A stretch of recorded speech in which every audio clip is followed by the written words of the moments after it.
어, 예루살렘에 돌아온 아이들이 지금 궁금해서 안 되겠죠. 애들 뜯었어요.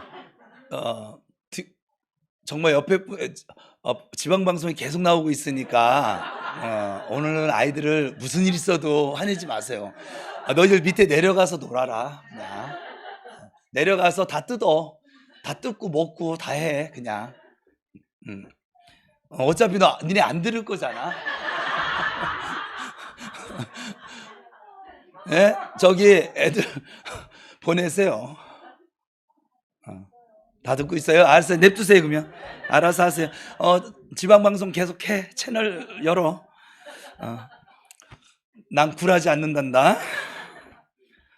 예루살렘에 돌아온 지난주를 좀 생각해 보면 바울을 죽이기 위해서 대제사장을 비롯해서 유대인들이 아주 수없이 애를 쓰죠. 그때마다 천부장의 개입으로 인해서 그들이 세운 그 뜻을 이룰 수가 없었음을 우리가 살폈습니다. 그러자 유대인들 가운데 40명이나 바울을 죽이기 전에 먹지도 아니하고 마시지도 아니하겠다면서 결사대를 조직을 하고 바울을 죽일 결심을 하고 비밀리에 계획을 세우죠. 그런데 그 계획 역시 천부장이 알게 하십니다. 하나님께서. 그래서 천부장은 바울의 안전을 위해서 많은 병력 470명이나 동원을 시켜서 총독이 거주하고 있는 가이사랴로 바울을 호송하게 되어집니다. 그리고 이제 오늘 본문 24장입니다. 이 24장에서 26장까지는 바울의 재판받는 모습을 기록하고 있어요. 이 재판을 받는 것은 약간 좋은 일이든 나쁜 일이든 결코 유쾌하지 않습니다. 재판을 한번 받고 나면 비록 그 재판에서 우리가 승리한다 할지라도 기업이든 또 가정이든 망가지는 경우가 너무 많아요. 즉 상처뿐인 승리라고 하는 것이지요. 바울에게도 지금 계속해서 재판을 받는 일들이 계속 기다리고 있습니다. 그러나 분명한 사실은 그리스도에겐 모든 것이 합력하여 선을 이룬다는 것이지요. 비록 재판 중일지라도 감옥에 갇혀 있을지라도 하나님은 그것으로 선을 이루도록 활용하십니다. 그리스도 안에 있는 사람 중에 실패자는 그래서 없는 거예요. 여러분 모두 다 반드시 승리자가 됨을 믿으시기 바랍니다. 우리가 만나고 있는 이 지금 상황이 어떤 분에게는 감옥에 갇혀 있는 것과 같은 상태일 수도 있어요. 끝없는 낭떠러지 밑으로 떨어지는 그런 상황일 수도 있어요. 어떤 사람에게는 또 실패자의 모습일 수도 있고 전혀 살아날 가능성이 없을 수도 있어요. 그럼에도 불구하고 합력시키셔서 선을 이루시는 하나님이심을 믿으셔야 합니다. 왜냐하면 주님께서 우리에게 그렇게 약속해 주셨기 때문에 그래요. 우리의 신앙이 아니라 하나님의 말씀이 그래요. 로마서 28장을 우리 다 알지만 다시 한번 읽읍시다. 시작.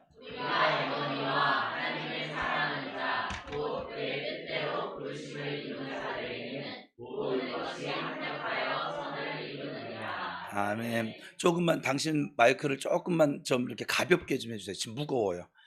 절망 상태에 빠졌던 이 수많은 그리스도인들이 이 말씀 때문에 포기하지 않습니다. 이 말씀이 수많은 그리스도인들에게 힘을 주었고 그리고 그들을 일으켜 세웠습니다. 그리고 우리도 이 말씀 때문에 힘을 얻었던 기억 또 일어섰던 기억이 셀 수 없이 많이 있을 것입니다. 요셉을 보세요. 아무 잘못이 없어요, 사실은. 그렇지만 감옥에 갇혔습니다. 잘못해서 우리가 징계를 받는 건 당연한 거예요. 우리가 실수를 해서 손해보는 거 당연한 거예요. 근데 지금 아무런 잘못도 없는데 징계가 온다면 우리가 받아들이기가 힘들지 않겠습니까? 요셉이 바로 그러했습니다. 하지만 하나님은 요셉을 위해서 감옥에 보내신 것입니다. 요셉이 갇힌 감옥은 어떤 감옥이었어요? 정치범들이 갇히는 감옥이었거든요. 정치범들이 모이면 무슨 대화할까요? 정치 얘기하겠죠, 뭐. 그죠? 정치범들이 모여서 하나님 얘기할까요? 도둑놈들이 모여서 어떻게 하면 도둑질 잘할까 그 얘기하겠지, 뭐 나라의 뭐 발전과 뭐 이런 거 얘기하겠습니까? 정치범들이 모이면 정치 얘기합니다. 그죠? 우리나라는 정치인들도 아닌데도 불구하고 정치 얘기를 그렇게 좋아해요, 사람들이. 정치 얘기하다가 가족 간에 싸우고 왜 그 미친 짓을 하는지 저는 지금도 이해가 안 되는데 어쨌거나 온통 정치에 대한 이야기를 할 것이었었고, 요셉은 그들을 수종을 들면서 아주 자연스럽게 정치에 대해서 눈을 뜨게 됩니다. 정치가 무엇인지를 배우지 않았을까요? 그 시간을 통해서? 어떻게 하는 것이 백성들을 잘 살게 해주는 정치인지를 알았을 것입니다. 정치를 모르고 나중에 요셉이 국무총리직에 하나님이 앉히시잖아요. 만약 정치를 모르고 그 자리에 앉아도 문제거든요. 그죠? 어떻게 그 총리직을 감당할 수 있을까요? 하나님은 요셉을 자격을 갖춘 총리로 만들기 위해서 감옥이라고 하는 환경을 허락하신 것입니다. 그러니 감옥 생활이 힘은 들어요. 힘들겠지만 요셉에게는 그 모든 것이 합력하여 선을 이루게 된 것이지요. 바울도 마찬가지예요. 본문 27절을 보시면 이 바울이 이제 감금 생활을 합니다. 2년 동안 계속되어졌음을 우리가 알 수 있어요. 2년 동안의 감금 생활이 바울에게 어떠한 유익을 가져다 주었을까요?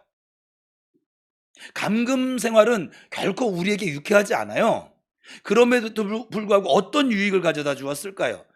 사실 여러분 생각해보세요. 예수님을 만난 이후에 바울은 복음 전파를 해서 뒤도 돌아보지 않고 또 쉬지도 않고 오로지 전진만을 거듭해 왔거든요. 1차 전도여행, 2차 전도여행, 3차 전도여행 기간이 얼마인지는 사실 정확히는 알 수 없어요. 그렇지만 오랜 기간 동안 한눈 팔지 않고 죽을 고비 수도 없이 넘기면서 오직 복음 확장을 위해서 달려왔거든요. 이래왔거든요. 숨돌 틈도 없었습니다. 육체적으로 정신적으로 탈진 상태에 도달했을지도 모르겠어요. 그런 바울에게 주님께서는 2년 동안의 안식년을 허락해 주신 거예요. 그 기간에 건강을 회복하고 또 무엇보다 로마 복음화를 위한 여러 준비를 갖춘 기간이 되어졌던 것이죠. 저도 지금 개척하고 16년 동안 한 번도 쉬지 않았거든요. 그래서 저는 이 강대상에서 얘기하면 안 되는데 그냥 제 생각이에요. 하나님께서 주신 말씀은 아니고, 저는 만 65세, 원래 71세 되는 해 은퇴인데 한 5년 정도 미리 좀 은퇴를 해서 좀 쉬기도 하면서 이렇게 복음이 필요한 농어촌 교회 이렇게 가서 선교 활동을 하고 또 개척교회 같은 데 가서 선교비도 좀 보내주면서 좀 세워가는 그러한 일들을 감당했으면 좋겠다는 개인적인 바람이 있어요. 좀 힘이 남아있을 때. 어쨌거나 이 사도 바울에게 이 2년은 아주 꿀맛 같은, 비록 감금 생활이긴 하지만 아주 꿀맛 같은, 왜냐면 옆에 다 호위대가 다 지금 지켜주고 보호해 주잖아요. 집세 안 들어가요. 밥값도 안 들어가요. 그리고 성경에 보면 막 유력자들이 그 바울이 있는 곳에 찾아오게 만듭니다. 우리는 찾아가서 전도를 하고 있는데 이제 하나님이 그를 거기에 앉혀놓고 그들이 찾아오게 만들어요. 그렇게 복음을 전하게 하십니다. 지금 여러분의 형편이 어렵습니까? 훈련은 힘들고 때로는 고통스럽습니다. 근육 만든다는 것이 결코 쉬운 일이 아니에요. 그러나 훈련이 힘들었던 만큼 좋은 결과가 기다리고 있음을 기억하시면서 힘을 내어 일어서시기를 주님의 이름으로 축복합니다. 오늘 본문 1절입니다. 시작. 닷새 후에 아나니아가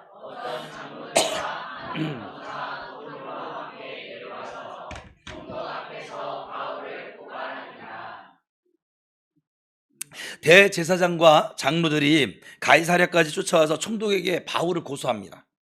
재판에서 이기기 위해서 말을 잘하는 그 당시 변호사 더둘로와 함께 왔습니다. 그리고 더둘로가 바울의 3가지 죄목을 지적을 합니다. 우리가 원래 읽었어야 했는데 안 읽었지만 5절 6절입니다. 시작. 우리가 보니 이 사람은 전염병 같은 자라. 천하에 흩어진 유대인을 다 소유하게 하는 자요, 나사렛 이단의 우두머리라. 그가 또 성전을 더럽게 하려 함으로 우리가 잡았사오니. 첫 번째는 뭐냐면 바울이 전염병과 같은 존재라는 거예요. 이렇게 고발을 하는 거예요. 전염병이 발병을 하면 순식간에 퍼지죠. 전염되는 것처럼 바울이 전파하는 것이 전 세계에 흩어져 있는 유대인들을 지금 소욕해 한다고 지적하고 있는 것이죠. 근데 그 지적은 분명히 잘못된 것이죠. 바울이 전도 여행을 다니면서 복음을 전했을 뿐이지 소요를 일으킨 것은 오히려 유대인들이 지금 소요를 일으키고 있잖아요. 어떻게 하든 바울에게 죄를 뒤집어 씌워서 죽이기 위해서 흉계를 꾸미고 사람을 동원해서 소동을 일으킨 적이 한두 번이 아니었거든요. 대신 바울은 뭐 했어요? 복음을 전염시켰습니다. 전염병은 환자와 접촉하면 다 전염이 되는 것처럼 사실은 예수의 사람과 접촉한, 믿는 사람과 접촉을 하면 예수님이 전염되어져야 정상이 있거든요. 그런데 왜 우리는 예수님이 전염되지 않을까요? 예수님을 믿는다고 하면서도 믿지 않는 사람보다 더 요령만 부리고 이기적으로 살아가니 예수님이 전염될 수가 없는 것이겠죠. 여러분, 도금한 가짜 금성도가 되지 마시고 누구에게나 환영받고 사랑을 받는 순금과 같은 성도들이 되시기를 축복합니다. 두 번째 이 제목은 뭐냐면 나사렛 이단의 우두머리라는 제목입니다. 당시 유대인은 반로마를 외치면서 로마에 대항하는 세력들이 일어나곤 했는데 꼭 우리나라 일제치하의 독립군 같은 것이죠. 나사렛 예수도 그런 사람이었고 바울이 그 뒤를 이어서 우두머리 역할을 하며 로마에 대항한다라고 하면서 지적을 하는 거예요. 그걸 죄로. 근데 여러분, 바울은 유대인들을 선동하지 않았거든요. 그리고 세상의 왕 되시는 예수님을 전하는 것이 아니라 천국의 왕, 영원한 왕 되시는 예수님을 전했을 뿐이에요. 그러니까 반로마 활동이 아니라 이 말이에요. 세 번째 지적한 제목은 바울이 성전을 더럽혔다라고 하는 제목입니다. 이방인인 드로비모를 성전에 데리고 들어가서 성전을 더럽혔다라고 하는 주장이거든요. 근데 여러분, 바울은 성전을 더럽히지 않았거든요. 단지 바울이 드로비모와 성내에, 성전 말고 성내에 함께 있었다는 사실, 오늘날 같으면 커피숍에서 만났다는 사실을 가지고 성전에까지 데리고 들어갔다고 추측을 해서 지금 누명을 씌우고 있는 것이거든요. 구절을 한번 읽어보겠습니다. 9절 시작.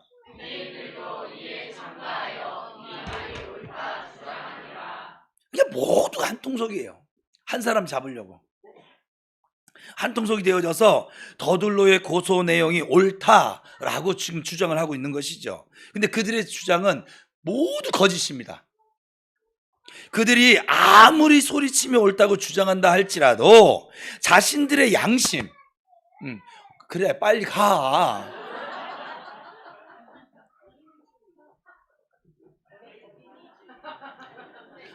그냥 빨리 가, 웃으면서 했잖아요.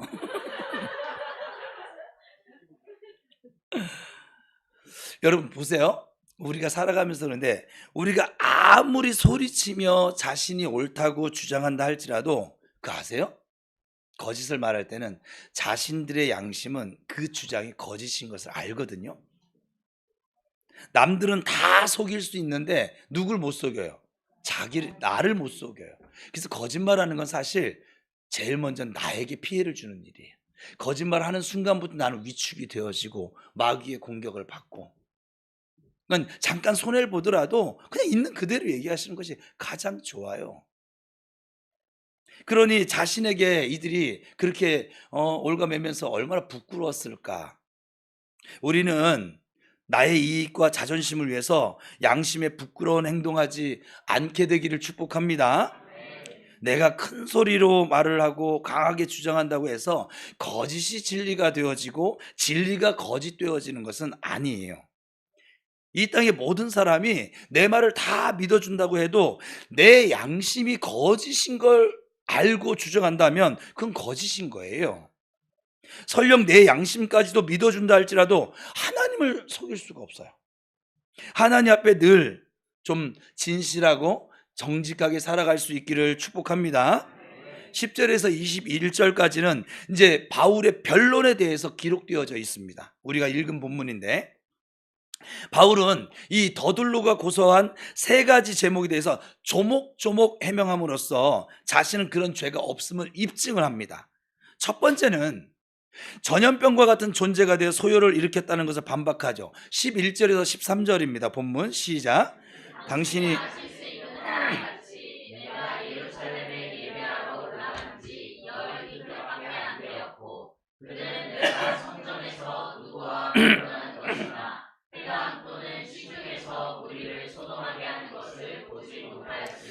이제 나를 고발하는 모든 일에 대하여 그들이 능히 당신 앞에 내세울 것이 없나이다. 그러니까 예루살렘에 올라간 것이 겨우 12일, 한 2주 정도밖에 되지 않는데 그 짧은 시간에 어떻게 사람을 선동해서 소욕케 할 수가 있었느냐라고 하는 것이에요. 그리고 소동케 할 생각도 전혀 없습니다. 왜냐하면 그는 폭동이 아니라 예배 드리기 위한 순례자로서 예루살렘에 온 것이기 때문에 그래요. 그리고 그런 행동을 한 일이 없기 때문에 고소인들이 증거를 제시할 것이 없었습니다. 재판에서 가장 중요한 게 무엇일까요? 증인 또는 증거. 만약 바울이 사람을 선동해서 소동케 했다면 수많은 사람들이 그 사실을 알고 있었겠지요. 어찌 증인이 없을 수가 있겠습니까? 그러나 그런 일이 없기 때문에 증인이 없고 증거가 없는 것이지요. 바울은 담대하게 외치고 있습니다. 지금 재판을 받고 있는데, 너희의 말이 사실이라면 총독 앞에 한번 증거를 제시해 봐. 바울이 오히려 그들을 다그치고 있습니다. 얼마나 담대한 모습이에요? 믿는 사람들은 모두 다 바울처럼 담대할까요? 사실 그래야 되겠죠? 제가 설교문을 쓰면서도 이 부분이 좀 빼려고 했는데, 주님께서 믿는 자의 편이기 때문에 담대할 수밖에 없는 거예요. 설령 사단이 여러분이 지은 죄를 제시하면서 하나님께 심판을 요구한다 할지라도 여러분이 담대할 수 있는 이유는 예수 그리스도의 보혈로 인해서 우리의 모든 죄로부터 사함을 얻었고, 그리고 우리는 이미 의인이 되어졌고 거룩한 자가 되었기 때문에 나는 죄가 없어 라고 사단 앞에서 큰 소리 칠 수 있는 거예요. 여러분은 예수 안에서 죄인이 아니라 의인입니다. 예수님께서 죄값을 모두 치르셨기 때문에 이제는 여러분이 더 이상 치를 죄값이 없다고요. 옆에 분하고 축복하세요. 당신은 이미 의인입니다. 당신은 결코 죄인이 아닙니다.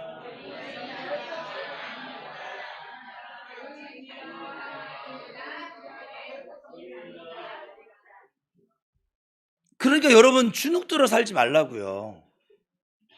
주일 예배 한번 빠지면 죄인인 거죠.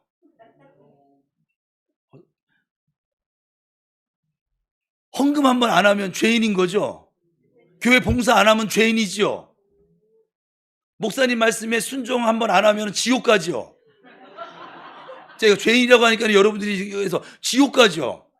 결코 아닙니다. 지옥 가는 건 죄의 문제가 해결 안 된 사람들이 가는 것이고, 우리는 예수 안에서 이미 죄가 다 예수님이 십자가에 우리 죄를 다 그 값을 치르셨다고요. 여러분의 죄는 제주도를 가도 못 찾아요. 뉴욕을 가도 못 찾고 프랑스를 가도 못 찾고 저 일본 온천 나라 가도 못 찾아요. 그래서 오늘 아까 사회자의 말씀도 그랬잖아요. 하나님이 못 찾겠다고.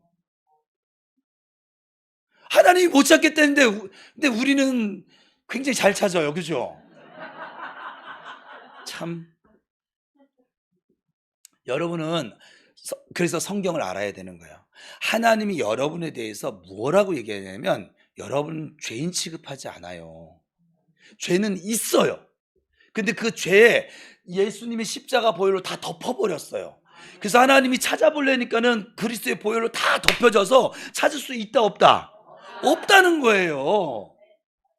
하나님이 못 찾는다는데 우리가 하나님보다 눈이 너무 좋은가 봐. 뭐 2.0, 뭐 4.0, 뭐 몽골인인가? 뭐 해간 잘 찾네 그냥. 그래서 마귀가 우리한테 막 죄책감을 가져다 주면 거기에 막 해서 그래 나 같은 게 무슨 예배야. 아유 기도도 이렇게 안 했는데 무슨 은혜야. 하나님 나 미워하실 거야. 하여간 지 생각대로 살아요 그냥. 예수를 지 마음대로 믿는 거예요. 하나님이 이렇게 믿으라고 다 말씀해 놓는데 말씀을 모르니까 자기 생각대로 믿는 거예요. 이스라엘 백성들은 어느 정도냐면 금으로 송아지를 만들어 놓고 이게 하나님이야. 이제부터 이게 하나님이야? 되게 웃기는 신앙인 거예요. 지들이 만들 수 있는 하나님이 하나님이 아니죠. 그죠? 그 금송아지가 움직일 수 있겠어요? 뭐를 할 수 있겠어요? 자기들 마음 편하자고 그렇게 하는 거잖아요. 그게 아니라고요. 하나님 말씀하신 대로 믿으시라고요. 그래서 하나님 주시는 선물인 믿음은 뭐냐면 그리스도의 말씀을 들음으로 생겨진 믿음이에요. 그러니까 말씀을 통한 믿음이에요. 근데 말씀을 몰라. 그래서 믿음이 없는 거예요. 옆 사람하고 올바른 믿음으로 삽시다. 시작.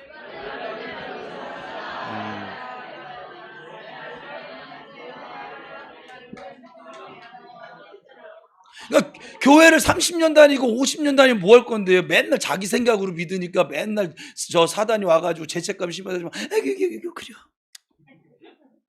나 같은 게 뭐?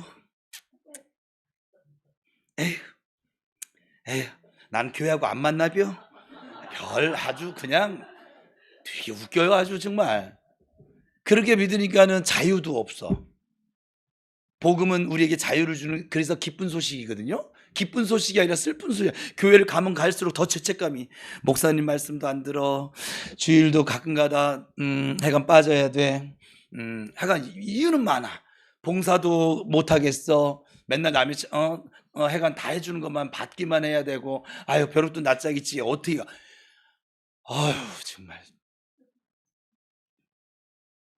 다시 한번 축구합시다. 당신은 예수 안에서 자유합니다. 시작.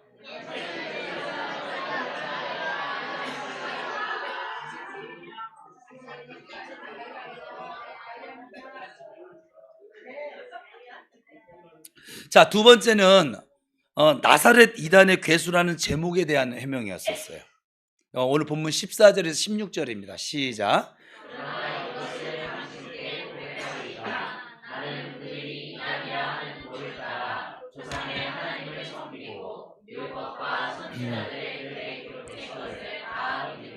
그들이 기다리는 바 하나님께 향한 소망을 나도 가졌으니 곧 의인과 악인의 부활이 있으리라 함이니라. 이것으로 말미암아 나도 하나님과 사람에 대하여 항상 양심에 거리낌이 없기를 힘쓰네. 그러니까 바울은 예수님의 가르침을 따라서 부활에 대한 믿음과 소망을 가지고 있었거든요. 그런데 바울이 믿고 소망하는 내용을 사실 유대인들도 믿고 있어요. 왜냐하면 예수님이 구약 성경을 통해서 예언해 놓으신 바니까. 그렇기 때문에 그것이 죄가 될 수가 없다라고 하는 것이죠. 바울도 부활신앙을 가졌고 유대인들도 부활신앙을 가졌거든요. 그러나 그들 사이에는 큰 격차가 있죠. 바울은 예수님을 통한 부활신앙을 가졌지만 유대인들에게 예수님이 없었거든요. 그러니 유대인들의 부활신앙은 죽은 신앙인 거예요. 지금도 착각하며 살고 있는 사람들이 많지요. 예수님을 안 믿어도 착하게만 살기만 하면 천국 간다라고 생각하는 사람들이 있어요. 그러나 그건 어디까지나 그들의 희망사항일 뿐이죠. 왜냐하면 예수 그리스도를 통하지 않고는 전혀 천국 갈 길이 없어요. 그래서 예수님이 그랬잖아요. 내가 곧 길이요 진리요 생명이라고. 나로 말미암지 않고는 아버지께로 갈 자가 없다고요. 그렇다면 여러분이 얼마나 지금 복된 사람인지 몰라요. 그러니 늘 여러분이 예수 안에서 예수를 믿음으로, 부활하신 예수님을 믿음으로 살아가는 이 믿음을 지녔다는 건 저 구약시대 사람들로 따지면 어마어마한 복이에요. 아마 구약시대 사람들이 그럴 일이 없지만 여기에 나타나가지고 여기 딱 쓰잖아요. 여러분들 너무 부러워할걸요? 그들은 예배에 자리 나가는 것 자체가 어려웠어요. 소 한 마리 잡아야 돼, 예배 드릴 때마다. 여러분 소 한 마리 요즘 얼마 가요? 한 1,000만 원 가요? 뭐 적어도 800만 원 가겠죠? 여러분 예배 오늘 예배 드리는데 여러분 800만 원 내야 돼요.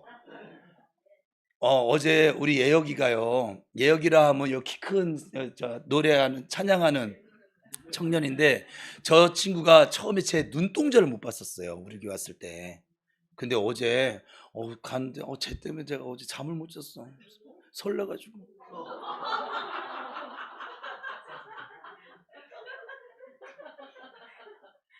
교회 오는 게 너무 힘들었었는데 요즘은 교회 막 힘들다가도 교회만 오면 평안하대. 교회만 오면 마음이 즐겁대. 그래서요, 저 친구 입에서 내가 이런 고백을 들을 줄이야. 교회 오는 길이 즐겁대요. 미쳤어요. 뭘 오해요? 미친 거지. 신기한 거죠. 그리고 자기가 여태까지 저 악한 영에게 속고 살았구나. 그것도 깨달았어요. 그래서 이제 약은 뭐 진작에 끊어버렸고, 그리고 제가 볼 때 얼굴이 밝아졌어요. 웃어요. 지금도 날 보고 웃어줘. 치아를 씩 하고. 여러분들은 그냥 웃죠? 저희의 엄마 아빠가 볼 때는 이건 대변혁이에요. 엄청난 아주 변화거든요, 지금.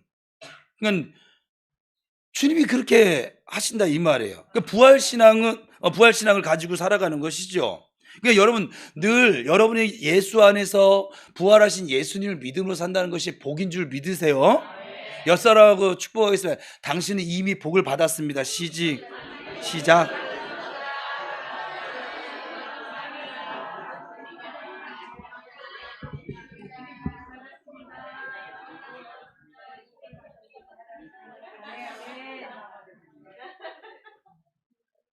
지금 우리 교회 와서 위염 때문에 고생하시는 우리 배 집사님, 이제 제가 볼 때는 맨 처음에 우리 교회 와서는 저 이게 소화가 안 돼서 못 먹어요. 먹는 것에 계속 이러셨었는데 어디 가셨어요?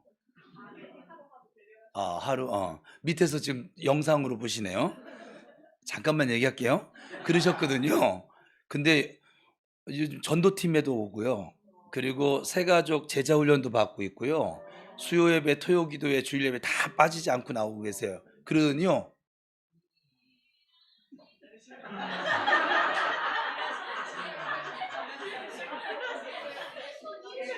그랬더니 주가 일하셔서 지금은요 너무 잘 드세요. 그래서 그러더니 저한테 그랬거든요. 목사님, 저는 일단 애가 이 위병을 좀 고쳐가지고 이러면 전 소원이 없겠어요. 이러고 있거든요. 그래서 지금은 너무 잘 드시잖아요. 그럼 소원이 없어져야 되잖아요. 이제는 너무 잘 먹어서 살이 쪄가지고.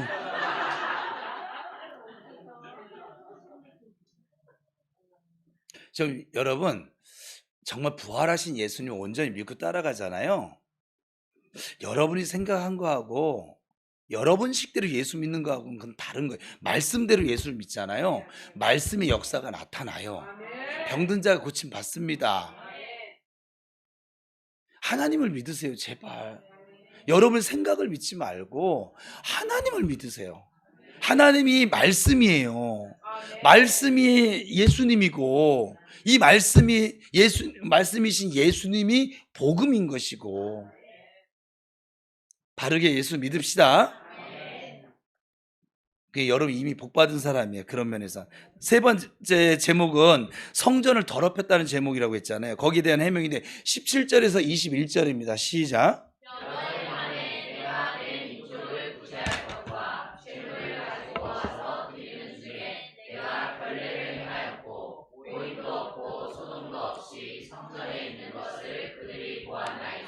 그러나 아시아로부터 온 어떤 유대인들이 있었으니 그들이 만일 나를 반대할 사건이 있으면 마땅히 당신 앞에 와서 고발하였을 것이요, 그렇지 않으면 이 사람들이 내가 공회 앞에 섰을 때 무슨 옳지 않은 것을 보았는가 말하라 하소서. 오직 내가 그들 가운데 서서 외치기를, 내가 죽은 자의 부활에 대하여 오늘 너희 앞에 신문을 받는다고 한 이 한 소리만 있을 따름이니다 하니. 바울은 성전을 더럽힌 적이 없어요. 오히려 3차 전도 여행 시에 이방 교회에서 마련해준, 마게도냐 지역에 있는 교회에서 마련해준 구제헌금을 가져와 전달해줬고요. 예루살렘 교회가 어려울 때. 그리고 재물을 가져와서 드렸고 정결의식을 행했습니다. 바울이 성전에서 한 행동을 고소인들도 사실은 다 지켜보았거든요. 그때는 선동할 군중도 없었고 전혀 그래서 소란스럽지도 않았습니다. 다만 아시아에서 온 몇몇 유대인들이 있었을 뿐인데, 만약 바울에게 잘못이 있었다면 그들이 와서 고발을 했을 것이란 말이에요. 근데 아시아에서 온 유대인들은 지금 이 재판장에 한 명도 오질 않았어요. 왜냐하면 바울이 잘못한 것이 없기 때문에 그래요. 그래서 대제사장을 비롯한 고소인들은 총독에게 바울을 고소했지만 증거도 증인도 하나 내어놓을 수가 없었습니다. 공의 앞에서 바울이 했던 말은 부활에 대한 것이었거든요. 그러므로 만약 고소인들이 바울의 잘못을 책잡으려면 부활에 대한 것을 지금 책잡아야 하거든요. 근데 어때요? 유대인들도 뭐를 믿어요? 부활을 믿어요. 부활을 인정하고 있으니까 또 그럴 수도 없는 노릇이에요. 그러니까 바울의 이 논리 정연한 답변 앞에 고소인들이 할 말을 잃어버렸어요. 왜냐하면 모두 다 사실이기 때문에 그렇습니다. 그들이 고소하는 건 다 거짓이기 때문에 이거는 싸움이 안 되는 것이에요. 이제 총독 벨릭스가 결론을 내려야 할 때가 됐어요. 22절에서 24절입니다. 3절입니까? 네, 3절까지. 시작. 벨리스가 이 도에 관한 것을 더 자세히 아는 거로 연기하여 이르되 천부장 루시아가 내려오거든 처결하리라 하고 백부장에게 명하여 바울을 지키되 자유를 주고 그의 친구들이 그를 돌보아 주는 것을 금하지 말라 하니라. 이 총독은 판결을 연기해요. 그리고 바울을 지켜주되 자유를 주래요. 죄수에게. 친구들이 돕는 것을 막지 말라고 지시를 합니다. 고소인들이 바울을 죽이려고 얼마나 애를 썼습니까? 우리 그동안 살펴봤잖아요. 그런데 모두 실패했습니다. 재판할 때도 바울을 올가매기 위해서 빠져나갈 수 없는 계획을 변호사까지 대동해서 세웠습니다. 하지만 이번에도 바울은 그들의 그물망을 유유히 아주 자연스럽게 빠져나갑니다. 바울이 똑똑해서일까요? 아니죠. 바울은 로마에 가야만 했고, 그래서 하나님은 바울이 로마에 서기까지 지금 지켜주고 계시는 중인 것이죠. 해야 될 사명이 있는데 죽도록 내버려 두시겠습니까? 바울이 예루살렘에 와서 계속 아슬아슬한 위기의 연속입니다. 그러나 하나님이 바울 곁에서 함께 하고 계십니다. 그리고 이제는 바울이 이태 동안 감금된 생활을 하는데 이제는 목숨의 위협을 전혀 느낄 일이 없게 되어졌습니다. 군사들이 지켜주고 있으니 그들이 무슨 수로 바울을 살해할 수 있을까요? 바울은 수년 동안 아까 서두에 얘기한 것처럼 쉬지 않고 달려왔어요. 심신이 무척 피곤해 있었을 터인데 오히려 이 2년 동안의 감금되는 이 생활을 통해서 편하게 쉬면서 새로운 힘을 축적을 하게 되어졌고 마음도 굉장히 편안했을 것입니다. 예수님 믿은 이후에 아마도 제 생각에 처음으로 몸과 마음이 자유함을 누리는 그런 생활이 되지 않았을까. 여러분에게 어려움이 찾아올 때 다 끝났다고 포기하지 마시고 오히려 전화위복의 기회를 삼으시는 믿음의 성도들이 되시길 축복합니다. 우리가 뛰기 위해서는 힘을 축적하셔야만 합니다. 아무리 날카로운 칼도 계속 휘두르면 무뎌지는 것이 사실이고요. 그렇다면 더 날카로운 칼로 만들기 위해서 용광로 속에 집어넣어 버려야 돼요. 그 불 속이 뜨겁기는 하지만 좋은 칼로 다시 탄생되어지는 기회가 되어지는 것이지요. 감옥 속이, 누군가에는 병상이, 또는 휴직이, 어떤 에겐 사업 실패가 여러분이 새롭게 태어나는 불 속일 수 있습니다. 하나님은 그 기회를 이용해서 우리의 더 좋은 미래를 열어가고 계심을 믿으시기 바랍니다. 24절에서 25절 이어서 읽습니다. 시작.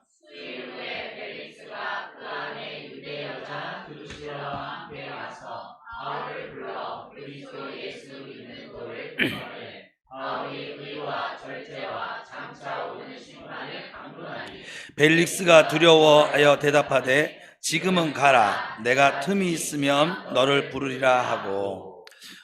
아멘. 제가 지금 물을 좀 자주 마시는 건 뭐냐면 성대결절이 왔어요. 얼마나 지금 부르짖어서 기도하고 설교하고 그 2주간 저녁 기도회 때 그랬더니 지금 성대결절이 와서 여러분한테 지금 이 좋지 않은 목소리를 안 들려주려고 노력하고 있는 중이에요. 양해해 주세요. 벨릭스가 자기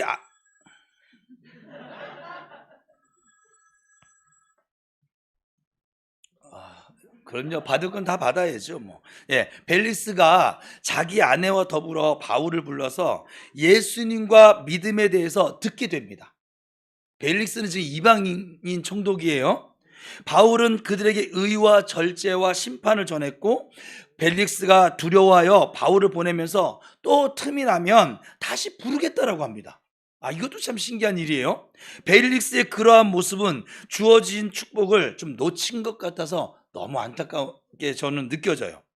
여러분, 복음은 전파될 때 믿어야 하는 것이지 틈이 나면 믿는 것이 아니에요. 믿어야 할 때는 믿어야 합니다. 전도해야 할 때는 전도해야 될 것이고, 충성해야 할 때는 충성해야 합니다. 고린도후서 6장 1절에 같이 읽어볼까요?